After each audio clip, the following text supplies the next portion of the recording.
مذاکرے میں کل پروفیسر شاہ عارف دولوی صاحب نے یہ جملہ کہا تھا کہ یہ ہمارے قصبات جو ہیں ادب و زبان اور تہذیب کی نرسری ہیں.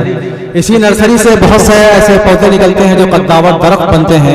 ایسا ہی ایک پودا اس نرسری کا جو قداور درخت بنا اور بمبئی میں جا کر اس نے فلموں میں گیت لکھنا شروع کیے. میری معلومات کے مطابق تقریباً 12 درجن پر سے زیادہ فلموں میں اب تک وہ گیت لکھ چکے ہیں. میری مراد جناب احمد وسیع جن کا تعلق آپ کے ضلع سیتاپور سے ہے، ان کا خصوصی استقبال کیجیے، زوردار خیر مقدم کیجیے، جو آپ کے ضلع کی نمائندگی بمبئی میں اور بمبئی کے حوالے سے پوری دنیا میں نمائندگی آپ کی کر رہے ہیں. جناب احمد وسیع سیتاپوری صاحب.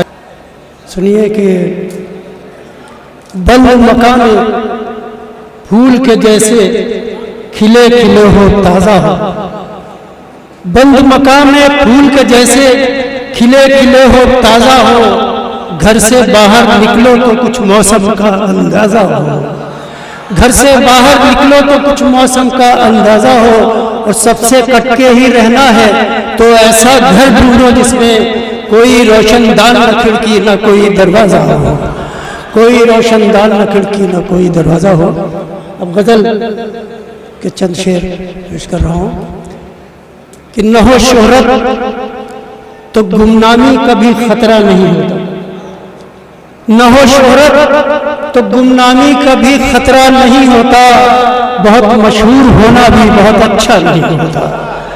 بہت مشہور ہونا بھی بہت اچھا نہیں ہوتا. فسادوں حادثوں جنگوں میں ہی ہم ایک ہوتے ہیں.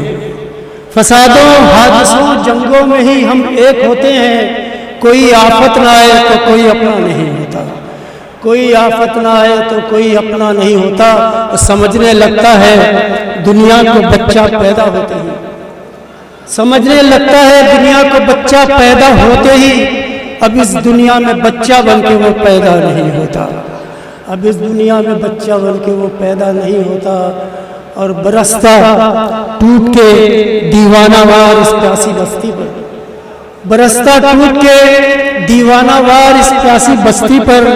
کسی جنگل پہ یہ بادل اگر برسا نہیں ہوتا. کسی جنگل پہ یہ بادل اگر برسا نہیں ہوتا. اندھیرا گھر میں باہر روشنی ایسا بھی ہوتا ہے. اندھیرا گھر میں باہر روشنی ایسا بھی ہوتا ہے. کسی کا دل تو ہوتا ہے برا چہرہ نہیں ہوتا. کسی کا دل تو ہوتا ہے برا چہرہ نہیں ہوتا.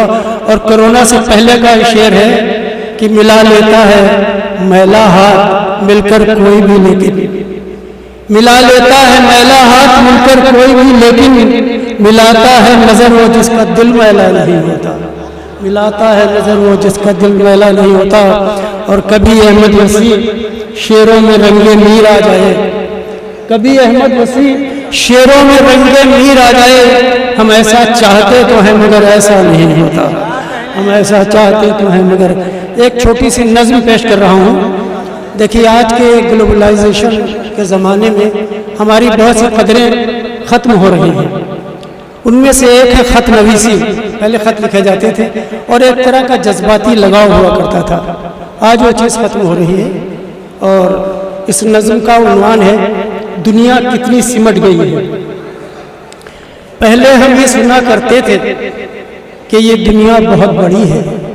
پہلے ہم یہ سنا کرتے تھے کہ یہ دنیا بہت بڑی ہے. تب سچ مچ ایسا ہوتا تھا چار طرف پھیلی دنیا کو نقشے میں دیکھا کرتے تھے. اسی لیے تب خط لکھ لکھ کر دوری دور کیا کرتے تھے. کاغذ پہ کالے حرفوں میں خون دل بھیجا کرتے تھے. دھڑکن سے دھڑکن کا رشتہ ایسے جوڑ دیا کرتے تھے. خط کا جواب میں جب تک آئے دن تاریخ گنا کرتے تھے. لیکن اب تو یہ دیکھا ہے ہوا کے ایک ہلکے جھونکے سے سب کیلنڈر مڑ جاتے ہیں. دن کیا سال بھی اڑ جاتے ہیں. برقی تاروں کے گھیروں میں دنیا کتنی سمٹ گئی ہے. اب دوری کے پل سے گزرنا لوگوں کو منظور نہیں ہے. کاغذ پہ جذبات سجانا دنیا کا دستور نہیں ہے. کیونکہ اب پورا پچھم کو لمحے میں جوڑا جاتا ہے. کیونکہ اب اتر کا چہرہ دکن کو موڑا جاتا ہے. کیونکہ سارا فاصلہ پل میں ہلو کہو تو مٹ جاتا ہے. اور خط لکھ کر بھیجو تو اس کا کوئی جواب نہیں.